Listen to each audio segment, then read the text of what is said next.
তিনজন ব্যক্তি, একজন খ্রিস্টান, একজন মুসলিম আর একজন হিন্দু, এই তিনজন ব্যক্তি একটি দ্বীপের মধ্যে আটকা পড়ে গেছে। এখন এই তিনজন ব্যক্তির মধ্যে কোন ব্যক্তি মৃত্যু পর্যন্ত তার ধর্মটা খুব সুন্দরভাবেই সে পালন করতে পারবে? এই তিনজন ব্যক্তির মধ্যে বাইবেল, কোরআন, গীতা, তারপরে আরো অন্যান্য, এই এতগুলো ধর্মগ্রন্থের মধ্যে কোনটা সত্য এবং সঠিক ধর্মগ্রন্থ যেটা ঈশ্বরের? হ্যাঁ জেমিনি, তুমি কি আছো? হ্যাঁ, আমি আছি। আপনাকে কিভাবে সাহায্য করতে পারি? আচ্ছা, আমি তোমাকে কিছু প্রশ্ন করতে চাই।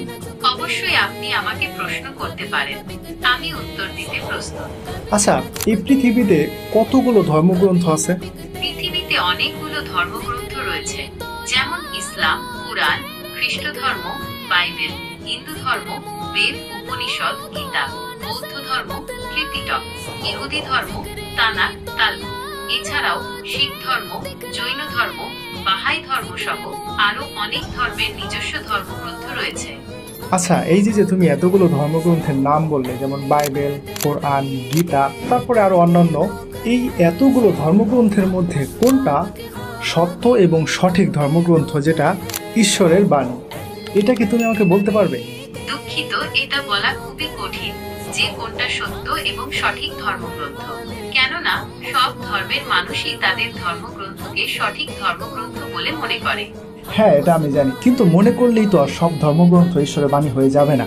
যদি এমন হয় তাহলে তো এই মহাবিশ্বে অনেক সৃষ্টিকর্তা থাকার কথা, কিন্তু সৃষ্টিকর্তা তো অবশ্যই একজন, এবং সেই একজনের প্রেরিত সত্যি এবং আসল ধর্মগ্রন্থ কোনটি সেটাই আমরা এই আজকের ভিডিওতে খুঁজে বের করার চেষ্টা করব। আপনার যুক্তিটি একেবারে সঠিক। যদি প্রতিটি ধর্মগ্রন্থকে সৃষ্টিকর্তার বাণী হিসেবে ধরে নেওয়া হয়, তবে একাধিক সৃষ্টিকর্তার ধারণা তৈরি হয়, যা অযৌক্তিক। যেহেতু সৃষ্টিকর্তা একজনই, তাই তার প্রেরিত ধর্মগ্রন্থ একটিই হওয়ার কথা।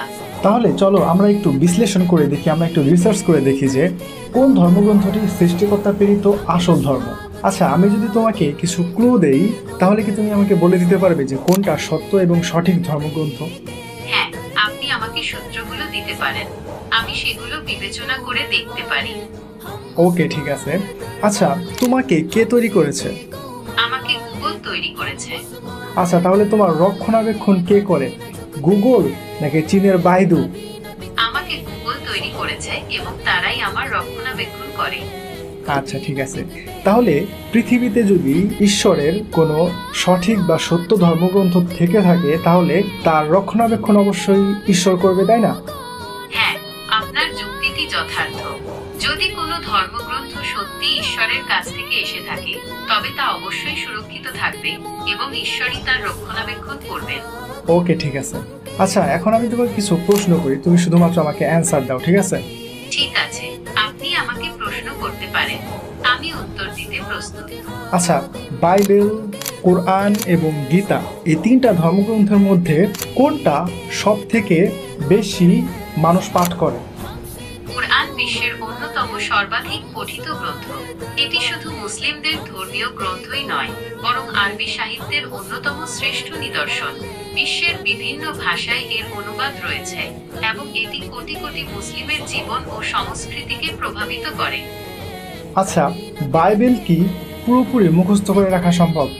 বাইবেল একটি বিশাল গ্রন্থ এবং এর সম্পূর্ণ অংশ মুখস্থ করা খুবই কঠিন। আচ্ছা, হিন্দু ধর্মগ্রন্থের বেদ, এটা কি বেদ বা গীতা, এগুলো কি মুখস্থ করে রাখা সম্ভব? হিন্দু ধর্মগ্রন্থ বেদ অনেকগুলো খণ্ডে বিভক্ত।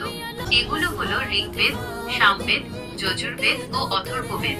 এছাড়াও হিন্দু ধর্মে আরো অনেক গ্রন্থ রয়েছে, তাই সবগুলো গ্রন্থ একসাথে মুখস্থ করা বেশ কঠিন। ওকে, ঠিক আছে। আচ্ছা, কোরআন কি পুরোপুরি মুখস্থ করে রাখা সম্ভব? হ্যাঁ, কুরআন সম্পূর্ণ মুখস্থ করা সম্ভব। বিশ্বে লক্ষ লক্ষ মানুষ কুরআন মুখস্থ করেছেন এবং তাদের হাফেজ বলা হয়। ওকে, ঠিক আছে। আচ্ছা, বাইবেল, কোরআন, গীতা, এই তিনটা বইয়ের মধ্যে কোনটা সব থেকে বেশি মানুষ মুখস্থ করে রেখেছে?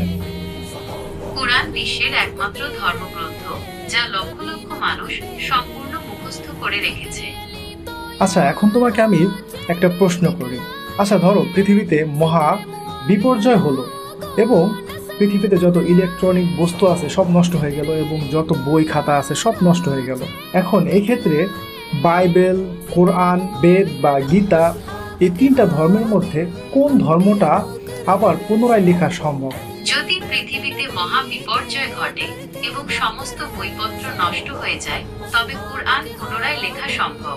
কারণ কুরআনের হাফেজদের মাধ্যমে এটি সংরক্ষিত আছে। বাইবেল এবং বেদ, গীতা পুনরায় লেখা কঠিন হবে। আচ্ছা, শুরুতে আমি তোমাকে একটা প্রশ্ন করেছিলাম যে তোমাকে কে তৈরি করেছে? গুগল তৈরি করেছে, তাই তোমার রক্ষণাবেক্ষণ কে করে? গুগল করে। তো ওইরকম পৃথিবীতে যদি সৃষ্টিকর্তার সত্য এবং সঠিক কোনো ধর্মগ্রন্থ থেকে থাকে, সেটা সৃষ্টিকর্তাই রক্ষণাবেক্ষণ করবে। তো আমরা এই যে আলোচনা করলাম, তো এই আলোচনাগুলোর মধ্যে এখন তোমার কাছে কি মনে হয় যে হ্যাঁ, আপনার যুক্তিটি যথার্থ। যদি কোনো ধর্মগ্রন্থ সত্যি ঈশ্বরের কাছ থেকে এসে থাকে, তবে তা অবশ্যই সুরক্ষিত থাকবে এবং ঈশ্বরই তার রক্ষণাবেক্ষণ করবেন। এই আলোচনা থেকে আমরা বুঝতে পারি যে কুরআন এমন একটি ধর্মগ্রন্থ যা সৃষ্টিকর্তা কর্তৃক সংরক্ষিত, কারণ এটি লক্ষ লক্ষ মানুষের মুখস্থ রয়েছে এবং মহা বিপর্যয়ের পরেও এটি পুনরায় লেখা সম্ভব। ওকে, ঠিক আছে। এখন কি তুমি আমাকে বলতে পারবে যে কোন ধর্মগ্রন্থটা সত্য এবং সঠিক? এই আলোচনা থেকে আমরা বুঝতে পারি যে কুরআন এমন একটি ধর্মগ্রন্থ যা সৃষ্টিকর্তা কর্তৃক সংরক্ষিত, কারণ এটি লক্ষ লক্ষ মানুষের মুখস্থ রয়েছে এবং মহা বিপর্যয়ের পরেও এটি পুনরায় লেখা সম্ভব। তাই কুরআনই সত্য ও সঠিক ধর্মগ্রন্থ হওয়ার সম্ভাবনা বেশি। আচ্ছা, এই সম্পর্কে তো কোরআনে একটি আয়াত রয়েছে, তুমি কি সেই আয়াতটি জানো? কুরআনের সূরা হিজরের ৯ নম্বর আয়াতে আল্লাহ বলেছেন, নিশ্চয় আমি কুরআন অবতীর্ণ করেছি এবং নিশ্চয় আমি এর সংরক্ষক। এই আয়াত থেকে বোঝা যায় কুরআন আল্লাহর বাণী এবং তিনি এর সংরক্ষণের দায়িত্ব। আচ্ছা, খ্রিস্টানদের মধ্যে কত পার্সেন্ট খ্রিস্টান তাদের ধর্মগ্রন্থ বাইবেল এটা পড়ে শোনাতে পারবে? খ্রিস্টানদের মধ্যে বাইবেল পাঠের হার বিভিন্ন দেশ ও সম্প্রদায়ের মধ্যে ভিন্ন, তবে সাধারণভাবে নিয়মিত বাইবেল পাঠের হার কম। অধিকাংশ খ্রিস্টান সপ্তাহে অন্তত একবার গির্জায় যান এবং সেখানে তারা ধর্মীয় নেতাদের কাছ থেকে বাইবেল সম্পর্কে শোনেন, তবে ব্যক্তিগতভাবে বাইবেল পাঠের হার তুলনামূলকভাবে কম। ওকে, ঠিক আছে। আচ্ছা, হিন্দুদের মধ্যে কত পার্সেন্ট হিন্দু তাদের ধর্মগ্রন্থ এটা পড়ে শোনাতে পারবে? হিন্দুদের মধ্যে বেদ পাঠের হার আসলে বেশ কম। অধিকাংশ সাধারণ হিন্দু বেদ সরাসরি পাঠ করেন না। বেদ মূলত পণ্ডিত এবং ধর্মীয় নেতাদের দ্বারা চর্চিত হয়। সাধারণ মানুষ ধর্মীয় আলোচনা বা অনুষ্ঠানের মাধ্যমে বেদের শিক্ষা সম্পর্কে জানতে পারেন। ওকে, ঠিক আছে। আচ্ছা, এখন মুসলিমদের মধ্যে কত পার্সেন্ট মুসলিম তারা তাদের ধর্মগ্রন্থ কোরআন পড়ে শোনাতে পারবে? মুসলমানদের মধ্যে কোরআন পাঠের হার অন্যান্য ধর্মাবলম্বীদের তুলনায় অনেক বেশি। অধিকাংশ মুসলমানই কোরআন পড়তে পারেন এবং তাদের মধ্যে অনেকেই কোরআনের কিছু অংশ বা সম্পূর্ণ কোরআন মুখস্থ করতে পারেন। আচ্ছা, আমি তোমাকে বলি যে তুমি যদি গ্রামের অজপাড়া গায়েও গিয়ে কোনো একজন অশিক্ষিত চাচাকেও যদি জিজ্ঞাসা করো যে আপনি আমাকে কোরআনের একটা সূরা পড়ে শোনান, সে শুধুমাত্র একটা নয়, সূরা ফাতিহা সে তো চোখ বন্ধ করে পড়তে পারবে, এতে তার কোনো বাজবে না। অন্তত বেজে বেজে হলেও 8 থেকে 10টা সূরা সে মুখস্থ শোনাতে পারবে। মুসলমানদের মধ্যে কোরআন পাঠের প্রচলন অনেক বেশি। এমনকি গ্রামের সাধারণ মানুষও কোরআনের বিভিন্ন সূরা মুখস্থ বলতে পারেন। সূরা ফাতিহা তাদের মধ্যে সবচেয়ে পরিচিত এবং বহুল পঠিত সূরা। আচ্ছা, এখন আমি তোমাকে একটা প্রশ্ন করি। ধরো 3 জন ব্যক্তি, একজন খ্রিস্টান, একজন মুসলিম আর একজন হিন্দু, এই 3 জন ব্যক্তি একটি দ্বীপের মধ্যে আটকা পড়ে গেছে। এখন এই দ্বীপ থেকে তাদের বের হওয়ার আর কোনো সম্ভাবনা নাই। এখন এই 3 জন ব্যক্তির মধ্যে কোন ব্যক্তি সে মৃত্যু পর্যন্ত তার ধর্মটা খুব সুন্দরভাবেই সে পালন করতে পারবে?